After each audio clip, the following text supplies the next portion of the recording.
So hey everyone and welcome back to Coders Hub. In this video, we're going to learn about Amazon EC2 instance. Okay, so in the previous videos, we have actually covered basics like IAM, and then we also covered about S3. Okay, how to connect it with Node.js backend. Now, guys, we are going to cover EC2, and in the next video, we are going to connect Node.js backend to our EC2 instance. That means we're going to host our Node.js backend to EC2. So first of all, let's understand what's exactly the purpose of EC2 instance. Okay, so it's like suppose you are creating a full stack project, you are creating a front end, you're creating a back end, and you have your database. So in terms of one stack, your database would be MongoDB, your front end would be React.js, and your back end would be Node.js Express.js. Okay, so in short, I would say your backend is in Node.js. So basically, your front end would be somewhere. Okay, suppose for example, you are creating Instagram. Okay, so your front end is in Instagram.com. Your backend must be at some specific location. Why? Because your backend is needed. Your customers are using the front end, so they're gonna need continuous connection.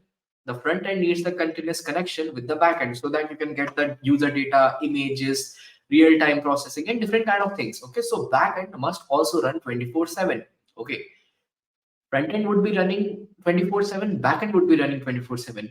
Front end would be hosted somewhere else. Okay, we're gonna talk about that later. But your backend is right now needed. It must run somewhere. Where it would be running? Your backend would be running in an EC2 instance. If I talk in terms of AWS, your backend would be running in EC2 instance. What is the full form of EC2? EC2 stands for Elastic Cloud Computing. The purpose of this is suppose right now if you have a Node.js backend, you put that Node.js backend into the EC2 instance. Similarly, you have another Node.js backend. Suppose one Node.js backend is for e-commerce platform, so you put it into one EC2 instance. You create another EC2 instance for another type of Node.js backend, suppose food delivery system. So you can see multiple projects can be hosted into multiple instances. We can create multiple instances in AWS. Okay, so first thing, and the second thing is, guys, why it's known as elastic cloud computing, because you can increase the storage amount of, suppose in future your backend is going to need more storage, more space, so you can just increase it. Okay, that's why it's known as elastic cloud computing. And also you get some free storage here. If I talk about free Amazon tire, so for 1 year you get some amount of storage, so you can use it for free. And after 1 year, guys, you're going to need some amount of money. Okay, so you will see the amount of money. I'll just mention that. I'll just show you where the money is charged. And now after that, guys, I'm gonna explain you some security steps also throughout this video, so you understand that why people are charged for no reason and how to avoid extra billing in AWS. Okay, if you are someone who is not using free tier, then you can just check out that am I going wrong or not. You can just check that you are doing right things or not. Okay, so yeah, you can just follow this video to know what are the security measures and what are the things which you must know. Okay, and then guys, we are also going to learn about elastic IPs along with the instances, right? So that's it, guys. Now let's jump right into the AWS console. Let's begin.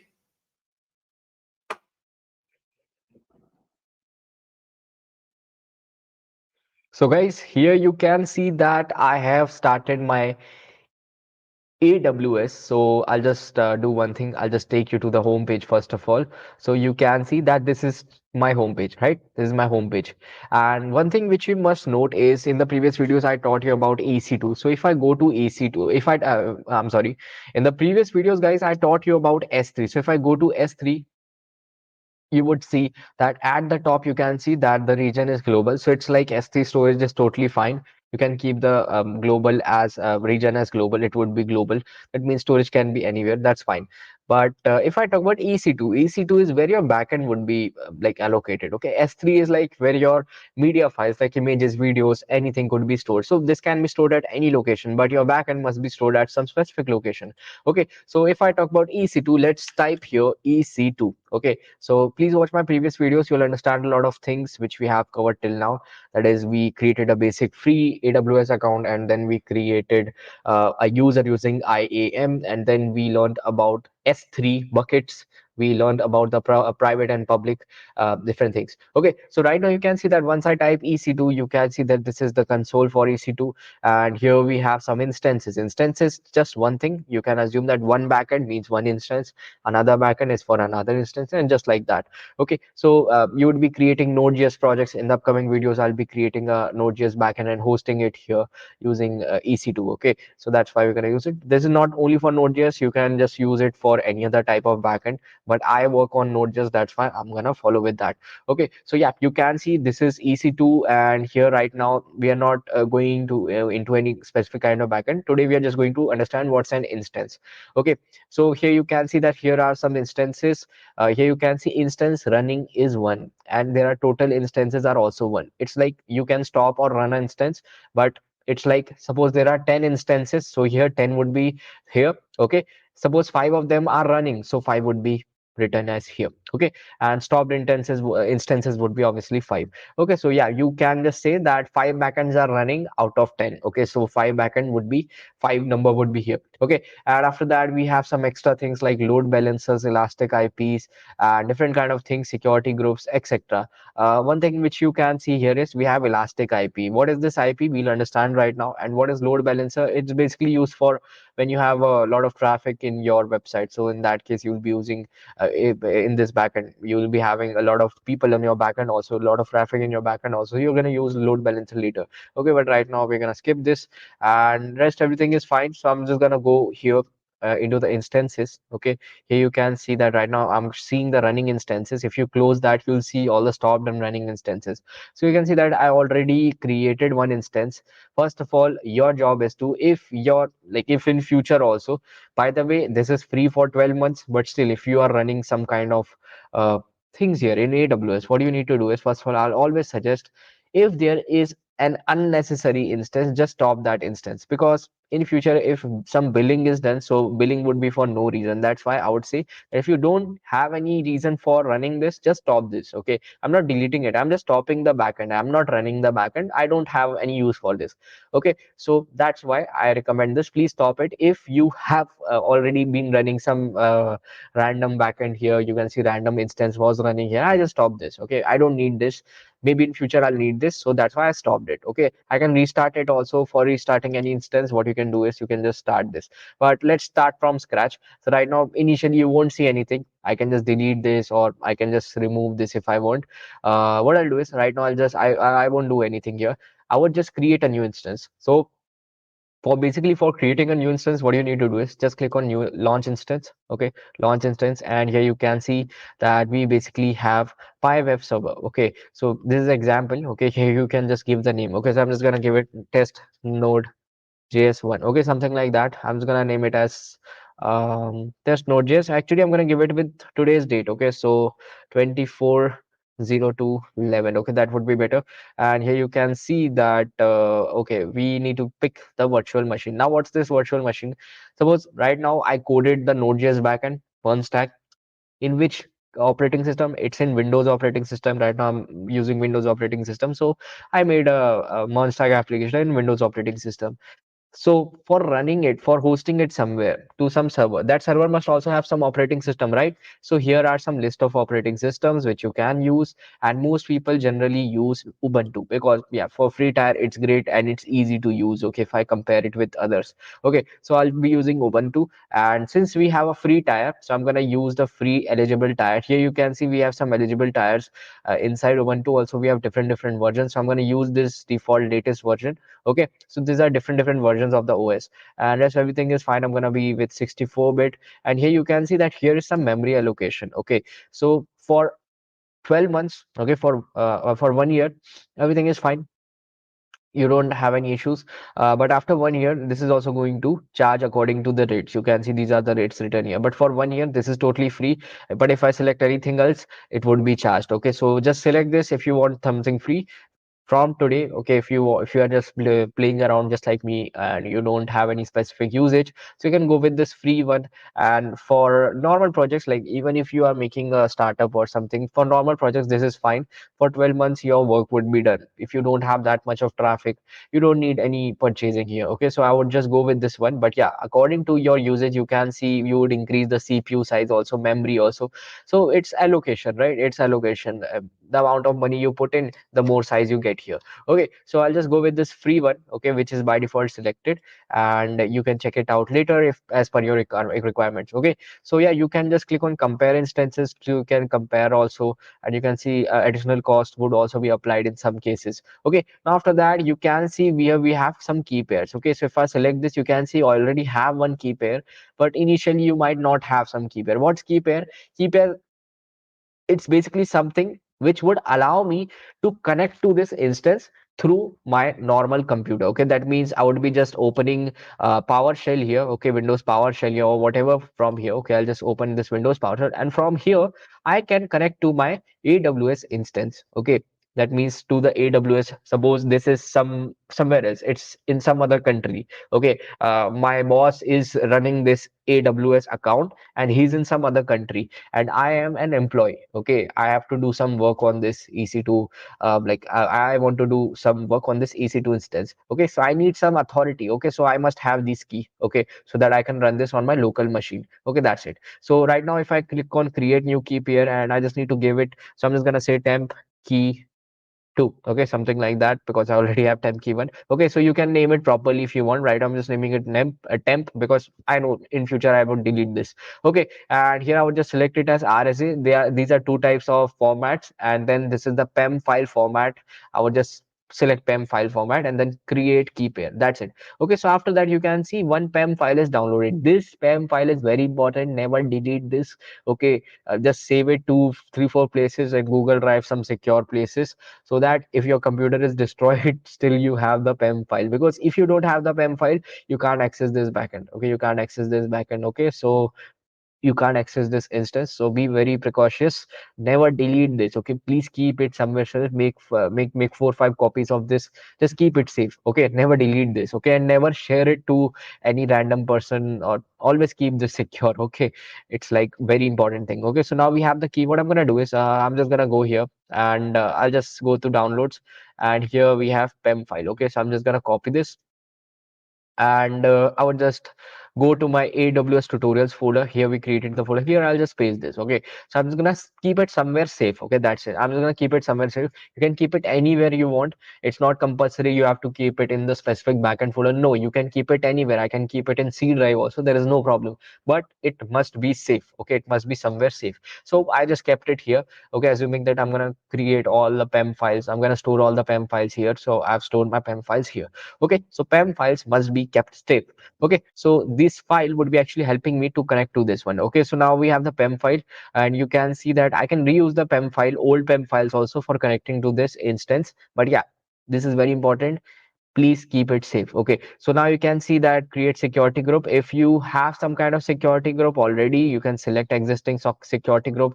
Like by default there are some security groups created. You can learn about that later. Right now I'm just going to click on create security group. This is a basic security which would add some network restrictions so that nobody else, unauthorized person, cannot access your instance. Okay, that's what it means. Okay, so right now I've said it, and you can see that I am saying allow SSH traffic from. So you can see that I'm saying that whatever change I want to make to this instance, I would do it from my IP. That means from my shell. That's great. Okay, that's great. That's very secure. But the problem is that if you're using Windows or any operating system, your IP is not static. So I won't recommend this. Okay, if you want to do this, you can do, but I won't recommend this because your IP might change. Okay, so don't do this. Just make it anywhere. Okay, although this is more secure. So suppose you have some company where you have static IP. In that case, you can do this. Okay, you can select this. But for if you are a normal user, you use Windows or any other operating system locally, I won't recommend this. So I'll just select any. Okay, then after that you can see that here we have some amount. So you can see free tier eligible customers can get up to 30 GB. So you can increase it to 30 GB if you want. If you have some requirement, I'll just keep it to default. Okay, so now after that you can see that there are some advanced details. You can read about this, but although it's not important here, I'm just gonna click on launch instance. and you can see that the instance would be launched. Okay, so you can see that now guys the instance is created, and you can see now if I go to instances, just now guys we created what, we created this instance, right? You can see test node.js along with this date which we gave as a name. Okay, so you can see that this instance has been created. Right now it's pending, that means it's been preparing. Okay, it's been preparing, right now it's running. Okay, so if I just refresh for a few minutes, it would take a few seconds or a few minutes, so you can wait for a few time. You can see now it's running. Okay, so now it's running. So you can see that now if I go inside this, you can see that I have this instance. Okay, so here we have some instance ID, also unique ID to identify the instance. Then we have some IP address. So wherever, suppose you are hosting your Node.js project here, backend here. So if your Node.js project is in your computer, what you type is localhost 3000 or localhost 8000, right? But if you have if you have Node.js project hosted here, what you're gonna type? You're gonna type the IP address. Okay, you're gonna type the IP address.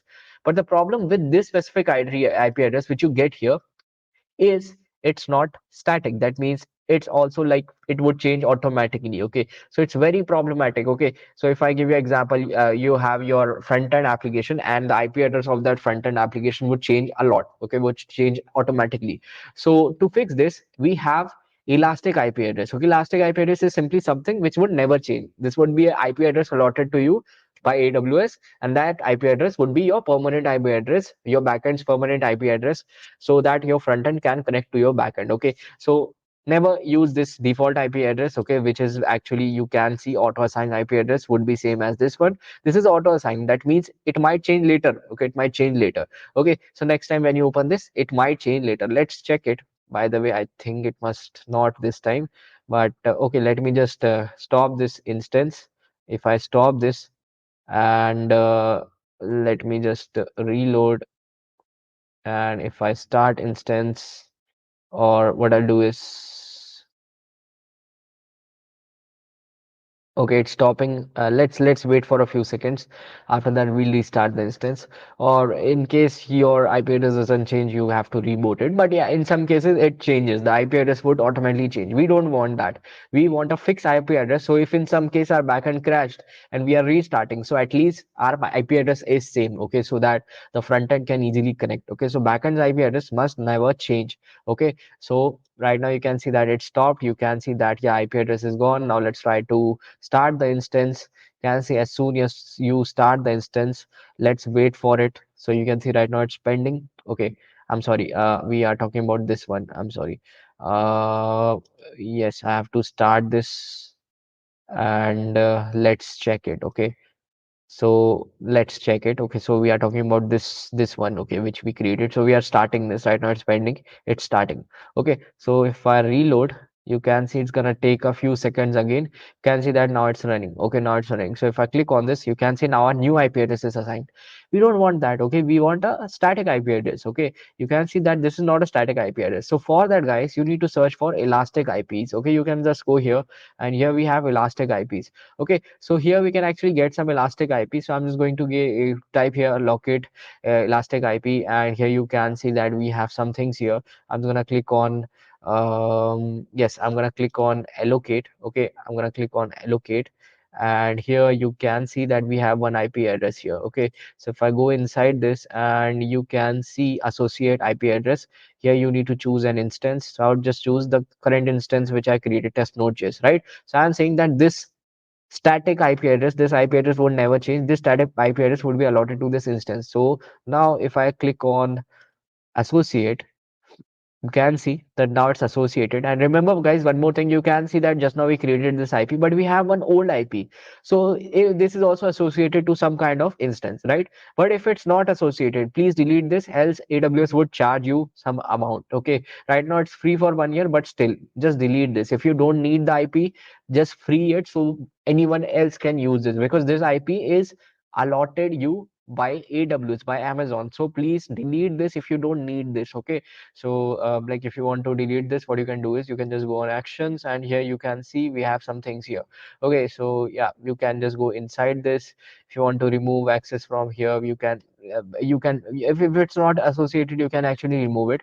Right now you can see it's associated, so right now we're going to keep things here. Okay, so I'm going to go back to instances, Now guys, I'm gonna go back inside this, and now this time you would see this is the IP address which we just now created, elastic IP. So now you can see that this would never change. Even if your backend is restarted, some things are crashed, you have to restart your instance, reboot your instance, stop your instance, start your instance.